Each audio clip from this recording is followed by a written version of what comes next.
اور اس شخص سے زیادہ کون ظالم ہے جس نے اللہ پر جھوٹ باندھا یا اس کی آیتوں کو جھٹلایا؟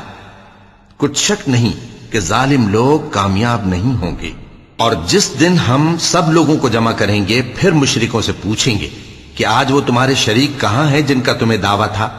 تو ان سے کچھ عذر نہ بن پڑے گا اور بجز اس کے کچھ چارہ نہ ہوگا کہ کہیں اللہ کی قسم جو ہمارا پروردگار ہے ہم شریک نہیں بناتے تھے۔ دیکھو انہوں نے اپنے اوپر کیسا جھوٹ بولا، اور جو کچھ یہ افترا کیا کرتے تھے سب ان سے جاتا رہا۔ اور ان میں بعض ایسے ہیں کہ تمہاری باتوں کی طرف کان دھرتے ہیں، اور ہم نے ان کے دلوں پر تو پردے ڈال دیے ہیں کہ ان کو سمجھ نہ سکیں، اور کانوں میں بوجھ ڈال دیا ہے کہ سن نہ سکیں، اور اگر یہ تمام نشانیاں بھی دیکھ لیں تب بھی ان پر ایمان نہ لائیں،